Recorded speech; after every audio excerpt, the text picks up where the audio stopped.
হ্যাঁ, আসবে আসবে ইনশাআল্লাহ। আসলে সত্য দল কোনটা, এটাই আমাদের নির্বাচন। ইখতিলাফ, ইফতিরাক, এগুলো কিভাবে সৃষ্টি হয়েছিল? মুসলমান যেহেতু এক, কোরআনও এক, হাদিসও এক, শরিয়া ভিত্তিক বিধান তাও এক, কিন্তু বাংলাদেশে শুধুমাত্র এই যে ছোট্ট একটা দেশ, এই দেশে যদি আমাদের মধ্যে 53টি দলে উপদলে বিভক্ত যদি হয়, তাহলে এটা ভালো ফসল নাকি মারাত্মক? আসলেই মারাত্মক। হ্যাঁ, আসবে আসবে ইনশাআল্লাহ। আসলে সত্য দল কোনটা, এটাই আমাদের নির্বাচন করতে হবে। ইফতিরাক শব্দের আবিধানিক অর্থ হচ্ছে বিভাজন, বিচ্ছেদ, মত পার্থক্য সৃষ্টি করা, সম্পর্কহীনতায় ভোগা। এই ইফতিরাক শব্দটির প্রায় 14টি অর্থ তার আবিধানিক অর্থে এসেছে। সবচাইতে গুরুত্বপূর্ণ যে দিনের ভিতরে, মানুষের ভিতরে মতভেদ সৃষ্টি করা, মত পার্থক্য সৃষ্টি করা, হিংসা বিদ্বেষ ছড়িয়ে দেওয়া, এটাই হচ্ছে ইফতিরাকের মূল সংজ্ঞা। খলফিয়াতুল ইফতিরাক, অর্থাৎ এই ইফতিরাক, মত পার্থক্য, বিভেদ, বিচ্ছেদ কখন থেকে হয়েছিল শোনেন। নবী করিম সাল্লাল্লাহু আলাইহি ওয়াসাল্লাম পৃথিবীর মধ্যে আগমন করার পূর্বে গোটা আরব দেশের মধ্যে মানুষরা ইসলামিক রাষ্ট্র ব্যবস্থা, উত্তম একটা ব্যবস্থা তখন কায়েম ছিল না। রাষ্ট্র ব্যবস্থা কিভাবে পরিচালিত করতে হয় সেটার অস্তিত্ব পর্যন্ত তখন ছিল না। নবী করিম সাল্লাল্লাহু আলাইহি ওয়াসাল্লাম পৃথিবীর মধ্যে আগমন করার মধ্য দিয়ে গোটা আরব বিশ্বে ইসলামের সুমহান ধিক্কার মানুষদেরকে শুনিয়ে দিয়েছেন। দাওয়াতি কাজ করার মধ্য দিয়ে গোটা আরব দেশের মধ্যে ইসলামিক ভ্রাতৃত্ববোধ তিনি বজায় রেখেছিলেন, গোড়াপত্তন সৃষ্টি করেছিলেন। মানুষরা কিভাবে বসবাস করবে সুন্দর নির্দেশনা তিনি প্রদান করেছিলেন। নবী করিম সাল্লাল্লাহু আলাইহি ওয়াসাল্লাম মৃত্যুবরণ করার পরে সর্বপ্রথম আবু বকর রাদিয়াল্লাহু আনহু তিনি নির্বাচিত হলেন খলিফা হিসেবে। এরপরে ওমর রাদিয়াল্লাহু আনহু নির্বাচিত হলেন। এরপরে ওসমান রাদিয়াল্লাহু আনহু, এরপরে আলী রাদিয়াল্লাহু আনহু। খুলাফায়ে রাশেদিন যতদিন খলিফা প্রতিনিধিত্বশীল ছিল, ক্ষমতা যখন মুসলমানদের হাতে ছিল, তখনও ওই আরব দেশ এবং ভিন্ন ভিন্ন রাষ্ট্রে ইসলামের বিরুদ্ধে কিংবা ইসলামের ভিতরে একটা দল থেকে দুইটা দল হওয়ার কোনো সুযোগ তারা পায় নাই। খোলাফায়ে রাশেদিনের 4 খলিফা যখন ওফাত, মৃত্যুবরণ করল, তৃতীয় খলিফা ওসমান রাদিয়াল্লাহু আনহু তার শাহাদাত বরণ হয়ে গেল, তাকে হত্যা করা হলো। এরপরে আলী রাদিয়াল্লাহু আনহুর সাথে নবীজির স্ত্রী উম্মুল আয়েশা রাদিয়াল্লাহু আনহা, তার সাথে সিফফিনের যুদ্ধ সংঘটিত হয়েছিল। এর পরবর্তীতে আলী রাদিয়াল্লাহু আনহু হত্যা হয়ে গেল, শাহাদাত বরণ করল। আলী রাদিয়াল্লাহু আনহু এবং মুআবিয়া রাদিয়াল্লাহু আনহুর সাথে যুদ্ধ সংঘটিত হয়েছিল।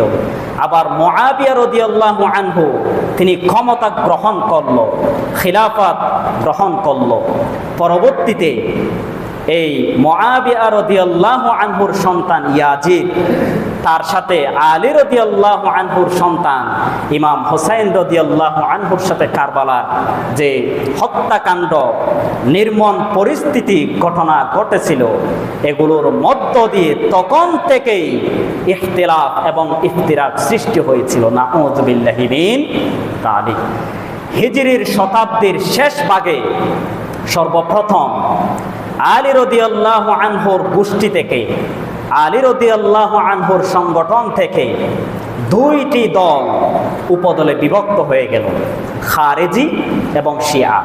পৃথিবীর মধ্যে সর্বপ্রথম এই দুইটি দল ইসলাম থেকে মূল জিনিস থেকে বেরিয়ে এসে তারা বিভক্তিতে পরিণত হয়ে গিয়েছিল। নাউযুবিল্লাহি মিন যালিক। খারেজি এবং শিয়া, খারেজি সম্প্রদায় এবং শিয়া সম্প্রদায় আজ বাংলাদেশে এখনো তারা টিকে আছে। নাউযুবিল্লাহি মিন যালিক। এই যে দ্বন্দ্ব মুসলমানদের ঐতিহাসিক প্রেক্ষাপট থেকে খলফিয়াতুল এই বিভ্রান্তিমূলক মতভেদ সৃষ্টি তখন থেকে হয়ে এসেছে। আজ হতে হতে বাংলাদেশে দলে উপদলে 53টি দল বর্তমানে আমরা দেখতে পাচ্ছি। এজন্যই আজকে দেখেন মুসলমানদের বিরুদ্ধে ইহুদি খ্রিস্টানরা ষড়যন্ত্র চালানোর সুযোগ পাচ্ছে। তাদের চাইতে আমরা মুসলমানদের বিরুদ্ধে আমরা অগ্রণী ভূমিকা পালন করি। কিভাবে একজন মুসলমানকে হত্যা করা যায়, কিভাবে তার ফাঁসি দেওয়ার জন্য আন্দোলন করা যায়, কিভাবে একজন আলেমকে হেনস্থা করা যায়, আমরা আলেমরাই কিন্তু এগুলোর মধ্যে জড়িত হয়ে গিয়েছি। দেখেন, কাদারিয়া, জাহমিয়া, মুরজিয়া, জাবেরিয়া, এরপরে মুতাজিলা, এই বড় বড় কয়েকটি দল এশিয়া মহাদেশে আছে। এই মুতাজিলা তারা আল্লাহর প্রতি অস্তিত্ব আছে এটা বিশ্বাস করে, কিন্তু রসুলের প্রতি তারা বিদ্বেষ লালন করে। আল্লাহর প্রত্যেকটি হুকুম তারা পালন করে না। এরকম যে কয়েকটি দল আছে, প্রত্যেকটি দল তারা কোরআনের কয়েকটি আয়াতকে, রসুলের কয়েকটি সুন্নাতকে তারা মান্য করতে চায় না, আনুগত্য করতে চায় না। আর তাদের অনুসারী যারা আছে, তাদের যে ইমাম, তাদের সংগঠনের যে আমির, তার কথা অনুযায়ী তারা যা যা বলে তা তা মান্য করে কোরআনের বিরুদ্ধে তারা বক্তব্য উপস্থাপন করে। এজন্য আল্লাহ রাব্বুল আলামিন ইফতিরাক যেন সৃষ্টি না হয়, মুসলমানদের ভিতরে যেন মতভেদ সৃষ্টি না হয়, এজন্য আল্লাহ রাব্বুল আলামিন ১৫০০ বছর আগেই রাসূল করিম সাল্লাল্লাহু আলাইহি ওয়াসাল্লামকে জানিয়ে দিয়েছিলেন। আল্লাহ রাব্বুল আলামিন সূরাতুল আলে ইমরান ৪ নম্বর পারা ২ নম্বর পৃষ্ঠা ৯ নম্বর লাইনের ১০৫ নং আয়াতে জানিয়ে দিলেন, ওয়ালা তাকুনু কাল্লাযীনা তাফাররাকু ওয়াখতালাফু মিন বা'দি মা জাআহুমুল বায়্যিনাত ওয়া উলাইকা লাহুম আযাবুন আযীম। আল্লাহ তাআলা সুন্দর করে জানিয়ে দিলেন, যারা আল্লাহর প্রতি ঈমান আনয়ন গ্রহণ করে, রাসূল করিম সাল্লাল্লাহু আলাইহি ওয়াসাল্লামের প্রতি ঈমান আনয়ন করে, কোরআন এবং সুন্নাত অনুযায়ী তার জীবনটা পরিচালিত করে, তোমরা যেন বিভেদ সৃষ্টি করতে না পারো, মত পার্থক্য তোমরা সৃষ্টি করিও না, মুসলমানদের মূল কেন্দ্র থেকে তোমরা ছিন্ন বিচ্ছিন্ন অবস্থায় পরিণত করিও না, দল উপদলে বিভক্ত সৃষ্টি করিও না, শুধুমাত্র আল্লাহ এবং রাসূলের সুন্নাতকে আঁকড়ে ধরো, তাহলে তোমরা কখনো বিচ্ছিন্ন হতে পারবে না। আর যারা দল উপদলে বিভক্ত হয়ে যায়, তাদের প্রতি আল্লাহ তাআলা লানত বর্ষিত করেন, আল্লাহ তাআলা তাদেরকে কখনো বারাকাত রহমত দান করেন না, তাদের মধ্যে ফিতনা সৃষ্টি করে দিয়ে জাহান্নামের মধ্যে তাদেরকে দাখিল করাবেন। তারা মুসলমানদের ক্ষতি সাধন করে তারাই নিজেরা ধ্বংসের অতল গহ্বরে চলে যাবে। নাউযুবিল্লাহ। আল্লাহ তাআলা বলতেছেন, ওয়া উলাইকা লাহুম আযাবুন আযীম। যারা তাফাররাকু, যারা বিভেদ সৃষ্টি করে, মতভেদ সৃষ্টি করে বিচ্ছিন্ন আকারে পরিণত হয়ে যায়, তাদের প্রতি সরাসরি আল্লাহ তাআলা লানত করে। যদিও সে 5 ওয়াক্ত সালাত আদায় করে, যদিও সে হজ, যাকাত, ইসলামিক বিভিন্ন হুকুম আহকাম মান্য করে, কিন্তু সে ইসলামের মূল জিনিস থেকে ইফতিরাক, বিচ্ছিন্ন আকারে নিজে একটা দল গঠন করে, নিজে একটা কওম আবিষ্কার করে, নিজের একটা কওম বানিয়ে মানুষদেরকে মুরিদ বানায়, মানুষদেরকে মিথ্যা সংলাপ দিয়ে শিরিকি, বেদাআত, কুফরি কাজের মধ্যে জড়িত করে ফেলে, তাদের প্রতি সরাসরি আল্লাহ তাআলা লানত নাজিল করে। নাউযু বিল্লাহি মিন যালিক। আজকে দেখেন বাংলাদেশের মধ্যে হাজারো এই মানুষ বিভিন্ন দলে উপদলে বিভক্ত হয়ে গিয়ে শিরিকি, কুফরি, বেদাআতের মধ্যে আমরা জড়িত হয়ে গিয়েছি।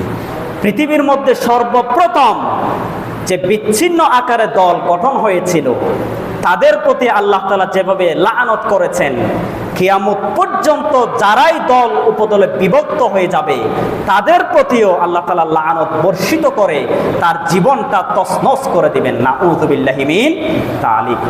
পৃথিবীর মধ্যে আসলে হক দল কোনটি? এই যে একটু আগে একজন প্রশ্ন করলেন যে আসলে হক কোনটি, এটাও আমরা জানতে চাই। কারণ এই যে 53টি দল আসলো, এগুলোর মধ্যে আসলে সত্য দল কোনটা, হকপন্থী কোনটা, এইরকম একটা থাকতেই পারে। আমি কয়েকটা আলামত দিচ্ছি, শুনেন। হ্যাঁ, হাদিসের মধ্যে এসেছে এক সাহাবী রাসূল করিম সাল্লাল্লাহু আলাইহি ওয়াসাল্লামের কাছে এসে প্রশ্ন করলেন, আইয়ুল আমালি আফদাল, ইয়া নবী, পৃথিবীর মধ্যে সর্বপ্রথম এবং সর্বোত্তম আমল কোনটি? তখন নবী করিম সাল্লাল্লাহু আলাইহি ওয়াসাল্লাম তাকে জানিয়ে দিলেন, ইন্নামাল আমালু বিন্নিয়াত, মানুষের নিয়তের উপর নির্ভরশীল। মানুষের নিয়ত যদি যেটা চায় সেটাই আল্লাহ তাআলা পছন্দ করেন। আল আমানু বিল্লাহ, আল ঈমানু বিল্লাহ, আল্লাহর প্রতি যারা ঈমান আনয়ন গ্রহণ করে, আল্লাহ এবং রাসূলের প্রতি যারা ঈমান আনয়ন গ্রহণ করে, এরপরে ওয়াফি সাবিলিল্লাহ, যারা আল্লাহর পথে জিহাদ করে, ওয়াল জাহিদু ফি সাবিলিল্লাহ, যারা আল্লাহর পথে জিহাদ করে, আল্লাহর পথে যুদ্ধ বিগ্রহ চালায়, তারাই হচ্ছে একমাত্র হকপন্থী দল। সুবহানাল্লাহি বিহামদি। এই হাদিসের মধ্যে রাসূল করিম সাল্লাল্লাহু আলাইহি ওয়াসাল্লাম দুটি কথা উল্লেখ করলেন। এক নাম্বার আল ঈমানু বিল্লাহ, আল্লাহর প্রতি এক নাম্বার ঈমান আনয়ন গ্রহণ করতে হবে। দুই নাম্বার ওয়াল জিহাদু ফি সাবিলিল্লাহ, আল্লাহর পথে জিহাদ করতে হবে। যারা আল্লাহর জমিনে আল্লাহর দ্বীন প্রতিষ্ঠা করার জন্য যারাই সংগ্রাম চালায়, যারাই ভূমিকা চালায়, একমাত্র তারাই হকপন্থী দল হিসেবে আল্লাহর কাছে পরিচয় পাবে। আপনি যতই নামাজি হন না কেন, যতই আপনি রোজা রাখেন, যতই হজ আদায় করেন না কেন, কিন্তু আল্লাহর জমিন আল্লাহর দ্বীন প্রতিষ্ঠা হোক, এটা যদি আপনার মন থেকে না চাই এবং বাতিলদের বিরুদ্ধে যদি বক্তব্য দিতে না পারেন, আপনি কখনো হক দল হিসেবে আপনি আল্লাহর কাছে পরিচয় দিতে পারবেন না। আরেকটা হাদিসের মধ্যে এসেছে, সুলতানুন জাইর, সুলতান তথা শাসক, রাষ্ট্রের শাসকের সামনে গিয়ে যারা হক এবং বাতিলের মত পার্থক্য সৃষ্টি করে, হক যেটা সেটা উন্মোচিত করে আর বাতিলকে ঘৃণা করে, এবং সরকারের বিরুদ্ধে, মিথ্যা শাসকের বিরুদ্ধে যারা প্রতিবাদ করবে, বক্তব্য দিবে, তারাই একমাত্র হকপন্থী দল হিসেবে পরিচয় লাভ করবে। কিন্তু যুগে যুগে দেখেন, যারা হকের পক্ষে ছিল, যারা আল্লাহর পথে জিহাদ করেছিল, আল্লাহর দ্বীন কায়েম করার জন্য অগ্রণী ভূমিকা পালন করেছিল, তাদেরকে ফাঁসি, কারাগার, হত্যা করেছে নাকি করে নাই? কথা বলেন, করেছে নাকি করে নাই? বাংলাদেশের মধ্যে এই যে 53টি দল আছে, কোন দলের মানুষদেরকে সর্বোচ্চ সরকার কাদেরকে লাঞ্ছনা, বেজ্জতি, হত্যা, গুম, কারাগারে বন্দী করেছিল আমরা সকলেই জানি। আবার অনেক সুবিধাবাদী আলেমও আছে, তারাও কিন্তু হকের ডিলার নিয়ে বসে আছে, তারাও হক বলে চিল্লায়, কিন্তু আসলেই তারা সুবিধাভোগী ছাড়া আর কিছুই না। এই যে কাদের মোল্লা, মীর কাসেম আলী, গোলাম আজম, আল্লামা সাইদি রাহিমাহুল্লাহ, তাদেরকে যখন গ্রেফতার করা হয়েছিল, তাদেরকে ফাঁসি দেওয়ার জন্য অনেক আলেম কিন্তু শাহবাগে গিয়ে আন্দোলন করেছিল নাকি করে নাই? তো তারা কি আসলে হক? একজন হক আলেম, একজন পরহেজগার, ইবাদতকারী আলেম যদি সে হতো, সে কখনো সাহাবাকে গিয়ে আল্লাহর দিন কায়েমের পক্ষে, দিন কায়েম করার জন্য যারা জিহাদ করেছিল, সংগ্রাম করেছিল, তাদেরকে ফাঁসি দেওয়ার জন্য আন্দোলনে সে কখনো যেতে পারত না। এবং সাংবাদিকরা যখন তাকে প্রশ্ন করলো, আপনি কেন আসলেন এখানে, শাহবাগে কেন আসলেন, তখন সে উত্তর দিয়েছিল, আমি এই পৃথিবীর মধ্যে যতদিন আমার হায়াত আছে আমি সর্বোত্তম ভালো কাজ করেছি, নেক কাজ করেছি, এটা হচ্ছে এই শাহবাগে এসে তাদের বিরুদ্ধে আন্দোলন করেছি, তাদেরকে ফাঁসি দেওয়ার জন্য স্লোগান দিয়েছি। আমার মনে হচ্ছে এটাই আমি সবচেয়ে ভালো কাজ করেছি। নাউযু বিল্লাহি মিন যালিক। অথচ তার চরিত্র দেখেন, যারা নাস্তিক, যারা ইসলাম বিদ্বেষী ব্লগার, তাদের সাথে হাত মিলিয়ে তাদের সাথে চলাফেরা করত, তাদেরকে সাপোর্ট দিত, তাদের থেকে সুবিধা ভোগ করার জন্য তাদের সাথে হাতে হাত মিলিয়ে তার জীবনটা চালাতো। একজন হকপন্থী আলেম কখনো বাতিলদের বিরুদ্ধে, বাতিলদের পক্ষে তারা সম্পর্ক বজায় রাখতে পারে না। আজ আর কিছু দালালও আছে, তাদেরকে প্রমোট করার জন্য, তাদেরকে হাইলাইট করার জন্য অনেক মানুষও, অনেক আলেমও, অনেক পীর সাহেবও বাংলার জমিনে আছে। নাউযু বিল্লাহি মিন যালিক। আপনার যদি তালই হয়, আপনার যদি বিয়ান হয়, সে কি আল্লাহর নাজাত পাবে? কথা বলেন, আল্লাহর নাজাত পাবে? কারণ আল্লাহর নাজাত পেতে কোনো পরিচয় বহন করা লাগে না। নবীর সন্তান যদি জাহান্নামে যায়, নবীর স্ত্রী যদি জাহান্নামে যায়, নবীর বাবাও যদি জাহান্নামে যায়, আমার আপনার পরিচয় দিয়ে সে আল্লাহর কাছে নাজাত পাওয়ার কোনো সুযোগ থাকবে না। হকপন্থী দল আসলে এটা, যারা আল্লাহর দিন কায়েম করার পক্ষে আছে, অগ্রণী ভূমিকা পালন করে এবং বাতিলদের বিরুদ্ধে বক্তব্য দেয়, প্রতিবাদ করে, একমাত্র তারাই হকপন্থী হিসেবে আল্লাহর জমিনে বসবাস করে। আল্লাহ রাব্বুল আলামিন পৃথিবীর মধ্যে মানুষদেরকে সৃষ্টি করেছেন, মত পার্থক্য সৃষ্টি হয়ে যাবে এটা আল্লাহ তাআলা জানে। কারণ ইসলামের বিরুদ্ধে ইহুদি খ্রিস্টান যতই ক্ষতি করুক না কেন, কিন্তু মুসলমান ভেষধারী মুনাফিক তারা তাদের চাইতে বেশি মুসলমানদের ক্ষতি করে, এটাই বাস্তবতা। এই যে দেখেন, নবী করিম সাল্লাল্লাহু আলাইহি ওয়াসাল্লামের জামানায় আব্দুল্লাহ ইবনে উবাই ইবনে সলুল, আমরা সকলেই তার নাম জানি, সে মুনাফিকের সর্দার হিসেবে ইসলামের ইতিহাসে স্মরণীয় এবং বরণীয় হয়ে থাকবে। সবাই তাকে ঘৃণার পাত্র বানিয়ে তার জন্য লানত করবে।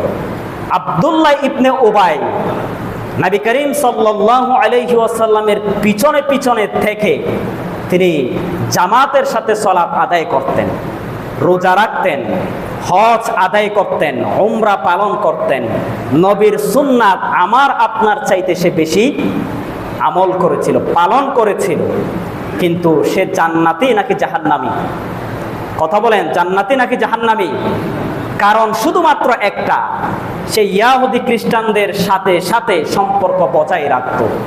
নবী করিম সাল্লাল্লাহু আলাইহি ওয়াসাল্লাম যা কৌশল অবলম্বন করতেন, যা যা পরিকল্পনা করতেন, আব্দুল্লাহ ইবনে উবাই গোপনে গিয়ে ইহুদি খ্রিস্টানদের কাছে সব কিছু ফাঁস করে দিতেন, সব কিছু বলে দিতেন, তাদের সাথে মিলিয়ে কাজ করতেন। এই জন্য তার নামাজ, তার হজ, নবীর ভালোবাসা সব কিছু ধ্বংস হয়ে গিয়ে আল্লাহ তাআলা তাকে জাহান্নামে নিক্ষেপ করবে। আজও আমরা বিভিন্ন যাদেরকে হকপন্থী আলেম হিসেবে চিহ্নিত ভাবি, যাদেরকে আমরা পীর সাহেব মান্য করি, তারাও যদি বাতিলদের সাথে হাত মিলায়, তাদের পক্ষে সাফাই গায়, আর আলেমদের বিদ্বেষী হয়ে তাদের বিপক্ষে গিয়ে ফাঁসির কাস্টে ঝুলানোর জন্য স্লোগান দেয়, তারাও আব্দুল্লাহ ইবনের চাইতে কম হবে না, বরং আরো বেশি হবে। তাদেরকে যদি জাহান্নামে না দেই, আব্দুল্লাহ ইবনে উবাইকেও জাহান্নামে দেওয়া লাগবে না, এটা আল্লাহর অবিচার হয়ে যাবে। সে মুনাফিকি করার কারণে যদি জাহান্নামে যায়, আর আমাদের মতো কাঠমোল্লা যদি ইসলাম বিদ্বেষী হয়, আমাদেরকে কখনো আল্লাহ জান্নাত দিবেন এর কোনো গ্যারান্টি থাকতে পারে না। আর তারা মানুষের মুরিদদের মুরিদ বানিয়ে বানিয়ে তারা জাহাজ নিয়ে জান্নাতে দাখিল করাবে। মৃত ব্যক্তিদেরকে আল্লাহর ওয়ালি পীর সাহেব তাদেরকে জীবন্ত জীবন দান করে, এরকম মিথ্যা আকীদা তারা লালন করে, তারা আসলেই প্রকৃত মুমিন মুসলমান হয়ে আল্লাহর কাছে কখনো দাঁড়াতে পারবে না। আশেক মাসুক একটা কিতাব আছে, এই যে আশেক মাসুক কিতাব, তারা একটা বই লিপিবদ্ধ করেছে। এই বইতে আছে যে তাদের পীর সাহেব নাকি মৃত মানুষকে পীরের হুকুমে তাদেরকে আবার জীবন দান করে। নাউযুবিল্লাহি মিন যালিক। এটা যদি কেউ বিশ্বাস করেন, এই আকীদা যদি আমরা লালন করি, আমাদের ঈমান থাকবে নাকি চলে যাবে? কথা বলেন, ঈমান থাকবে? নতুন করে ঈমান আনিও গ্রহণ করা লাগবে, কারণ জীবন দান এবং মৃত্যু সব কিছু কার হাতে? তাদের কিতাবে অসংখ্য এরকম শিরকি কুফরি মতবাদ তাদের বইয়ের ভিতরে আছে। আবার তারাও বলে আমরা নাকি হকপন্থী দল, তারা নিজেরা দাবি করে আমরাই হকপন্থী দল। নাউযুবিল্লাহি মিন যালিক। এজন্য যারা প্রকৃত হকপন্থী আলেম ওলামা, তাদের সান্নিধ্য নৈকট্য অর্জন করে আমরা আল্লাহর দ্বীন কিভাবে কায়েম করা যায় সে বিষয়ে আমরা গবেষণা চালাবো, সে বিষয়ে আপ্রাণ চেষ্টা করব ইনশাআল্লাহ। কারণ আল্লাহ রাব্বুল আলামিন মানুষদেরকে মতভেদ সৃষ্টি করার মধ্য দিয়ে যে দলে উপদলে বিভক্ত হয়ে যায়, তারা মনে করে আমাদের দলই হক, আমরাই হকের মধ্যে আছি। এটা আল্লাহ তাআলা আগেই ঘোষণা দিয়েছেন। আল্লাহ রাব্বুল আলামিন সূরাতুর রুমের 32 নং আয়াতে জানিয়ে দিলেন, মিনাল্লাযীনা ফাররাকু দীনাহুম ওয়া কানু শিআআন কুল্লু হিসবিম বিমা লাদাইহিম ফারিহুন। আল্লাহ তাআলা সূরাতুর রুমের মধ্যে স্পষ্ট করে জানিয়ে দিলেন, মুসলমানদের বিরুদ্ধে যারা সংগ্রাম, অত্যাচার, নির্যাতন চালায় এবং মুসলমানদের মধ্যে মতভেদ সৃষ্টি করে ফেলে, বিচ্ছিন্ন আকারে বিক্ষিপ্ত আকারে দল এবং উপদলে বিভক্ত হয়ে যায়, তারা নিজেরা মনে করে আমরাই সবাই চাইতে হকপন্থী আলেম, আমরাই শুধুমাত্র কোরআন শ্রবণ করি, হাদিস শ্রবণ করি, আর বাকি যা দল আছে সব কিছু কুফরি দল, মিথ্যা অপবাদ এরকম লালন করে। যারা দলে উপদলে বিভক্ত হয়ে যায়, আমরা সকলেই মনে করি আমরাই শুধুমাত্র হকপন্থী আলেম, আর অন্যজন আলেম জাহান্নামে প্রবেশ করবে। এরকম মিথ্যা উক্তি মানুষদেরকে শুনিয়ে তাদেরকে আমরা শিরকি এবং কুফরির মধ্যে জড়িত করে ফেলি। নাউযুবিল্লাহ। আল্লাহ তাআলা বলতেছেন, যারা দল এবং উপদলে বিভক্ত হয়ে যায়, তারা মনে করে আমরাই হকপন্থী দল, আমরাই হকপন্থী দল হিসেবে আল্লাহর কাছে পরিচয় দিতে পারবো। এটা আল্লাহ তাআলা বলতেছেন, লাদাইহিম ফারিহুন। যারা দ্বীনকে বিক্ষিপ্ত আকারে ছিন্ন বিচ্ছিন্ন অবস্থায় ফেলে দেয়, তারা নিজেরাই দাবি করে আমরা হকপন্থী আলেম, আমরা হকপন্থী দল, আমরাই একমাত্র জান্নাতি। এরকম বক্তব্য, এরকম পরিচয় দেয় নাকি দেয় না? এজন্য আসুন আমরা হকপন্থী দল চিনার কয়েকটি আলামত যে দিলাম, আরেকটি আলামত শোনেন। যে সমস্ত আলেম ওলামা খুব মনোযোগ সহকারে শুনেন, হকপন্থী আলেম কিভাবে চিনবেন? এখন ইসলাম সম্পর্কে শোনা জানা সহজ নাকি কঠিন? ফেসবুক, ইউটিউব, গুগল আপনি সার্চ করলেই চলে আসবে, তাদের বক্তব্য আপনারা সহজেই শুনতে পারবেন। দেখেন, যে সমস্ত আলেম ওলামা কোরআন এবং হাদিসের রেফারেন্স দিয়ে আলোচনা পেশ করবে, বক্তব্য প্রদান করবে, তাদের বক্তব্যে কোনো ভুল ভ্রান্তি থাকতে পারে না। কারণ মান ক্বালা বিহি সাদাকা, হাদিসের মধ্যে এসেছে যে সমস্ত আলেম ওলামা কোরআন এবং হাদিস দ্বারা বক্তব্য পেশ করে, আলোচনা পেশ করে, তারা সর্বোচ্চ সত্য কথা মানুষদেরকে শোনায়। আর যারা ফাজাইল আমল, মিথ্যা আশেক মাসুক এরকম বইয়ের রেফারেন্স দিয়ে আলোচনা পেশ করবে, বুঝবেন তাদের কথার ভিতরে, তাদের বক্তব্যের ভিতরে লুকায়িত মিথ্যা কাহিনী, মিথ্যা বানোয়াট উক্তি থাকবে। এটাই 1%। কিন্তু যারা কোরআন এবং হাদিসের রেফারেন্স দিয়ে বক্তব্য দিবে, বুঝবেন তারাই একমাত্র হকপন্থী আলেম। তাদের বক্তব্যে কোনো ভুল থাকতে পারে না, কারণ কোরআন আল্লাহ আর হাদিস কার? নবীজির। আমরা অনেক আলেমদেরকে দেখেছি, শুনেছি, 1 ঘন্টা 2 ঘন্টা আলোচনা দেই, কোরআনের আয়াত নাই, হাদিসের রেফারেন্স নাই, কোরআনের রেফারেন্স নাই, তার পীর কি বলেছে, বুজুর্গ কি বলেছে, এগুলো রেফারেন্স দিয়ে বক্তব্য দেই। এরকম পীর, এরকম আলেম আছে নাকি নাই? কথা বলেন, আছে নাকি নাই? কোন বুজুর্গ, কোন আউলিয়া, কোন পীর, কোন উস্তাদ, এদের রেফারেন্স ইসলামের অকাট্য দলিল হতে পারে না। কারণ আপনার যে উস্তাদ, আপনার যে পীর, আপনার যে আকাবির, আপনার যে বুজুর্গ, এরা যে 100% কোরআন সুন্নাহ অনুযায়ী জীবন লালন পালন করেছে, এর কোনো গ্যারান্টি আছে? কথা বলেন, গ্যারান্টি আছে? যদি তার কথা কোরআন হাদিসের সাথে মিলে, তার বক্তব্য যদি কোরআন হাদিসের রেফারেন্সে দেই, এটা আমরা গ্রহণ করতে কোনো দ্বিধাবোধ করব না। কিন্তু তার ব্যক্তিগত মতামত, তার দরবারের ব্যক্তিগত মতামত যদি আমাদেরকে পেশ করে, এটা আমরা শোনার জন্য অভ্যস্ত থাকতে পারবো না। কারণ মানুষের কথাই ভুল, মিথ্যা বক্তব্য আছে, কিন্তু কোরআন হাদিসে কোনো বক্তব্য ভুল হতে পারে না। এজন্য হকপন্থী আলেম চিনার এটা একটা কৌশল। যারা কোরআন হাদিসের রেফারেন্স দিবে, পীর, বুজুর্গ, আকাবির, এদের রেফারেন্স না দিয়ে কোরআন হাদিসের যারাই রেফারেন্স দিবে, বুঝবেন তারাই হকের মধ্যে আছে ইনশাআল্লাহ। ফাজাইল আমল, এটা একটু শুনে রাখেন। আসলে আমরা বিভিন্ন মসজিদে দেখি ফাজাইল আমল বই আছে নাকি নাই? ফাজাইল আমল এই বইতে অসংখ্য ভুল তত্ত্ব, মিথ্যা কাহিনী আছে। এগুলো নিয়ে আমি অনেক পড়েছি এবং দেখেছি, কিন্তু এর ভিতরে কোরআন হাদিসও আছে ঠিক। 100টা কথার মধ্যে প্রায় 50টির প্লাস কথা মিথ্যা কাহিনী, বানোয়াট কাহিনী, শিরিকি কথা, কুফরি কথা এই বইতে লিপিবদ্ধ আছে। এজন্য কোরআন হাদিস যেগুলো, এগুলো আপনি শ্রবণ করবেন, শুনবেন, কোনো সমস্যা নাই। কিন্তু যে কথার কোরআন হাদিসের রেফারেন্স থাকবে না, এই কথা আমরা শ্রবণ করা কোনো উচিত থাকবে না। কারণ এই ফাজাইল আমলের মধ্যে এমন একটা কাহিনী আছে, একটা পীর তার একটা বোন ইন্তেকাল গ্রহণ করেছিল। একজন বোন যখন ইন্তেকাল গ্রহণ করলো, তার ভাই তাকে দাফন কার্যক্রম সমাপ্তি করে চলে আসলো। যখন মাটি কবরের মধ্যে ফেলে দিয়েছিল, তখন তার কোমর থেকে একটা টাকার থলি, প্যাকেট ওই কবরের মধ্যে পড়ে যায়। তখন সে বাড়িতে যখন চলে আসলো, চিন্তা করলো আমার টাকা হয়তো কবরের মধ্যে ফেলে আসছি। এজন্য আবার সে তার বোনের কবরে গেল এবং মাটি খনন করলো।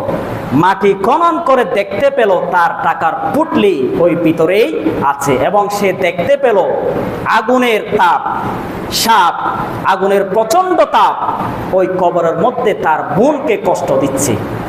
এরকম মিথ্যা আজগুবি কথা আমরা যারা হকপন্থী, যারা মুসলমান, প্রকৃত ইমানদার, এরকম রেফারেন্স ভিত্তিক ছাড়া আমরা এই কথাগুলো মান্য আমরা করতে পারি না। আচ্ছা শুনেন, একটা সাধারণ মানুষ, ফর এক্সাম্পল আমাদের মসজিদের ইমাম অথবা আমি অথবা আপনি, এই যে আপনাদের কবরস্থান আছে, কবরে যদি গিয়ে দেখেন কবরে আযাব চলতেছে, আগুন দেখতেছেন, এটা যদি আপনি এসে মসজিদের কোনো মানুষকে বলেন, কেউ বিশ্বাস করবে? কথা বলেন, বিশ্বাস করবে? কারণ এটা দেখার মতো কোনো সুযোগ সাধারণ মানুষদেরকে দেই না। কথা শুনে আমাদেরকে, আমরা যদি সাধারণ মানুষ কবরে গিয়ে যদি আগুনের তাপ যদি দেখি, এটা কোনো মানুষকে যদি বলি, সে বিশ্বাস করবে? কথা বলেন, বিশ্বাস করবে? কারণ এই যে লুকায়িত কথা, এই যে অদৃশ্য একটা ঘটনা, সাধারণ মুসলমানদেরকে, সাধারণ মানুষদেরকে এই শোষককে দেখার সুযোগ আল্লাহ কখনো দিবেন না। শুধুমাত্র নবী করিম সাল্লাল্লাহু আলাইহি ওয়াসাল্লাম, ওনাকেও বিভিন্ন ক্ষেত্রে ক্ষেত্রে যে সমস্ত সাহাবায়ে কেরামের কবরে আযাব হতো, এগুলো আল্লাহ তাআলা শোষককে দেখিয়ে দিতেন, যার কারণে তিনি দেখতেন। আল্লাহ যদি না দেখাতেন, নবীরও কোনো যোগ্য যোগ্যতা নাই, কবরে আযাব চলতেছে নাকি চলতেছে না এটা অদৃশ্য একটা বিষয়, এটার ইখতিয়ার শুধু আল্লাহ রাব্বুল আলামিনের। এজন্য কোনো মানুষ যদি কবরে আগুন দেখছে এরকম কথা যদি বলে, এটা আসলে বিশ্বাসযোগ্য রেফারেন্সযোগ্য কোনো কথা হতে পারে না। এরকম মিথ্যা কাহিনী যদি ফাজাইল আমল, আরো কিতাব আছে, শুধু ফাজাইল আমল না, আরো অসংখ্য কিতাব আছে। আমি গত জুমায় বলেছিলাম অসংখ্য বইয়ে ভুল উক্তি তারা ঢুকিয়ে দিয়েছিল। এজন্য রেফারেন্স ভিত্তিক আপনি যদি আলোচনা বই পুস্তক পড়েন তাহলে আপনার ব্রেন খুলবে। রেফারেন্স ছাড়া কোনো বক্তব্য যদি শোনেন কিংবা কথা যদি লেখেন কিংবা পড়েন, এটার অস্তিত্ব ইসলামের মধ্যে থাকতে পারে না। আমি শুরুতেই যে কথাটি বলেছিলাম, এত মতভেদ মত পার্থক্য সৃষ্টি হওয়ার কারণ কি? কারণ মানুষ বানিয়ে বানিয়ে কিতাব লিখেছে, এই কিতাব পড়ে পড়ে তারা মানুষদেরকে দাওয়াত দেয়, এই মিথ্যা কিতাব পড়ে পড়ে মানুষদেরকে দাওয়াত দেয়। কোরআন হাদিস থেকে আমরা বিমুখিত হওয়ার কারণে হাজারো হাজারো দল উপদল বিভক্ত হওয়ার, আমি যে শুরুতে বলেছিলাম যে মানুষের মধ্যে এত দল উপদল বিভক্ত হওয়ার কারণ কি, আমি গত জুমায়ও আমি টেনে এনেছিলাম। কোরআনের মধ্যে অসংখ্য ভুল রেফারেন্স তারা ঢুকিয়ে দিয়ে মিথ্যা মানুষদেরকে কথা শুনিয়ে দিয়ে বিভক্তি সৃষ্টি করার জন্য তারা কাজ করে। মুসলমানদের বিরুদ্ধেও তারা ষড়যন্ত্র চালায়, আবার মুসলমানদের পক্ষে মানুষ থাকার পরেও অসংখ্য কিতাব ভুল ভ্রান্তি লিখে লিখে মানুষদেরকে ধোঁকা দেয়। যার কারণে আজকে আপনি দেখেন, সচক্ষে প্রমাণ দেখেন, বাংলাদেশে যে 53টি দল, আপনি দেখেন একটা কথা মিথ্যা কথা আপনি পাবেন না। বাংলাদেশে যে 53টি দল আছে, এটা ভালো দিক নাকি খারাপ দিক? আপনারা বলেন এটা ভালো দিক নাকি খারাপ দিক? কারণ মুসলমানদের দল হবে একটা, তো 53টি দল আসলো কেন? এটাই তো আমাদের দুঃখের বিষয়। 53টি দল আসলো কেন? এই 53টি দল আসার কারণে আমরা কেউ কি এক হতে পারতেছি? কথা বলেন, আমরা কেউ এক হতে পারতেছি? এজন্য আমরা দল উপদল বিভক্তি বাদ দিয়ে একই প্ল্যাটফর্মে যদি এসে আল্লাহর দ্বীন কায়েম করার জন্য যদি কাজ করতে পারি, আপনি দেখবেন বাতিলরা, নাস্তিকরা মুসলমানদের বিরুদ্ধে কোনো ষড়যন্ত্র করার সুযোগ পাবে না। এজন্য আসুন আমরা সকলেই মুসলমান, ভ্রাতৃত্ববোধ। এই যে উনি বললেন যে তাবলিগ জামাতের বিরুদ্ধে আমাদের কোনো বক্তব্য নাই। কোনোদিন জুমায় তাবলিগের বিরুদ্ধে আমি কথা বলেছি? কারণ তাবলিগ জামাত যে কাজটি করতেছে আমরা অনেকে সে কাজ করতে পারতেছি না। তারা মুসলমানদেরকে নামাজি বানায়, নামাজের প্রশিক্ষণ দেয়, নামাজ কিভাবে পড়তে হয়, সিস্টেম কিভাবে আদায় করতে হয়, তারা সব কিছু শিক্ষা দেয়। আমি নিজে আমার এলাকার যে মসজিদ আছে, ওই মসজিদে আমি নিজে, ইনানি থেকে আমার কিছু মামা আছে তাবলিগ জামাতের আমির, কক্সবাজার থেকে এসেছিল, তাদেরকে আমি ইনভাইট করে আমার মসজিদে এক সপ্তাহ থাকার সুযোগ আমি নিজেই দিয়েছি। সুতরাং আপনারা যদি মনে করেন আমি যে তাবলিগ জামাতের বিরুদ্ধে বলতেছি, এটা আসলে ভুল কথা। তাবলিগ জামাতের হাজারো ভালো দিক, এটা আমাদের মান্য করতে হবে, কিন্তু যে কিতাবের মধ্যে ভুল আছে ওটা আমাকেই স্বীকার করতে হবে। আপনি যদি ভুল পড়েন, ভুল শোনেন, আপনি বিভক্তি হওয়ার সম্ভাবনা বেশি নাকি কম? আমার কথা হচ্ছে এটা পরিষ্কার। আপনি আমার বক্তব্যে যদি কোনো ভুল পান আমাকে সরাসরি বলবেন, আমি মেনে নিব, কোনো সমস্যা নাই। কারণ একজন মানুষ নির্ভুল এরকম কোনো মানুষ থাকতে পারে? সবারই ভুল আছে। ভুল স্বীকার করে নেওয়া, এটাই হচ্ছে মুসলমানদের বৈশিষ্ট্য। আর যারা ভুল স্বীকার করে না, আরো গা গুট্টামি করে, আরো মানুষদেরকে গালিগালাজ করে, তারা আসলে প্রকৃত মুসলমান হতে পারে না। এজন্য আসুন, আমার জুমার বিষয় হচ্ছে এটা, ইখতিলাফ ইফতিরাক সৃষ্টি না করে একই প্ল্যাটফর্মে এসে আল্লাহর দ্বীন যদি কায়েম করার জন্য সবাই যদি কাজ চালায়, 53টি দল থেকে একটা দলে আসার সুযোগ আছে নাকি নাই? এজন্য দলে উপদলে বিভক্ত হবেন না, একই দলে এসে একই মুসলমান ভ্রাতৃত্ববোধ অর্জন করে আল্লাহর দ্বীন কায়েম করার চেষ্টা করবো ইনশাআল্লাহ। আল্লাহ তাআলা আমাদেরকে বোঝার তৌফিক দান করুক, আমিন। এবং মিথ্যা অপবাদ, মিথ্যা উক্তি এগুলো থেকে বেরিয়ে এসে কোরআন সুন্নাহ যেন আঁকড়ে ধরতে পারি, সেই তৌফিক আমাদেরকে দান করুক। সবাই বলি আমিন।